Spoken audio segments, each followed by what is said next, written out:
आपकी मर्ज़ी, आप किसी शेप में भी पास्ता ले सकते हैं, एल्बो में भी मिलते हैं, स्प्रिंग पे भी मिलते हैं, मैंने स्प्रिंग यूज़ किया है।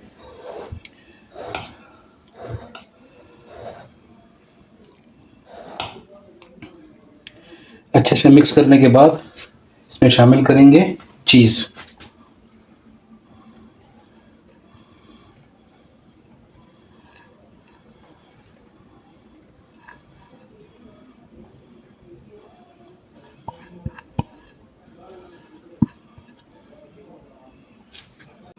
अब इसको रखेंगे ओवन में।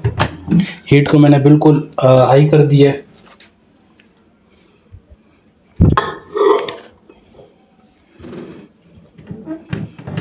दस मिनट बाद इसको ओवन से इंशाल्लाह निकालेंगे और चेक करेंगे।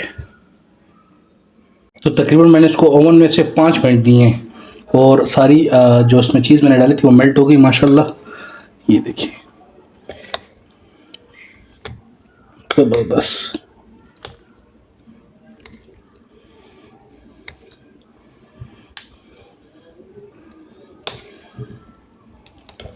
ज़बरदस्त। तो रेसिपी होगी रेडी, फ्राई फजीता। अब इसको करेंगे टेस्ट। ऊपर मैंने मायोनीज डाला है थोड़ा सा, और थोड़ा सा मैं केचप डालूंगा। अगर मैं स्टार्ट में केचप डालता, आप स्टार्ट में भी डाल सकते हैं, लेकिन वो केचप उसमें पक के फ्लेवर अच्छा नहीं देता। अब करेंगे इसको टेस्ट। बिस्मिल्लाहिर्रहमानिर्रहीम। अब करेंगे टेस्ट।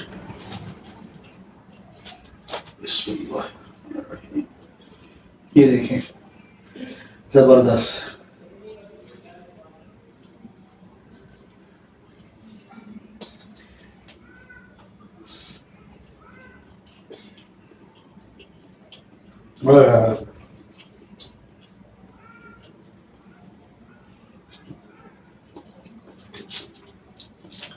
सुपर, ज़बरदस्त, बहुत ज़बरदस्त जायका है, बिल्कुल रेस्टोरेंट वाला।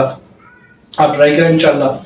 कमेंट सेक्शन खुला हुआ है, कोई गलती हो मेरे से हो या आपसे हुई हो तो आप मुझसे बेशक पूछ सकते हैं, इंशाल्लाह मैं आपको जवाब दूंगा।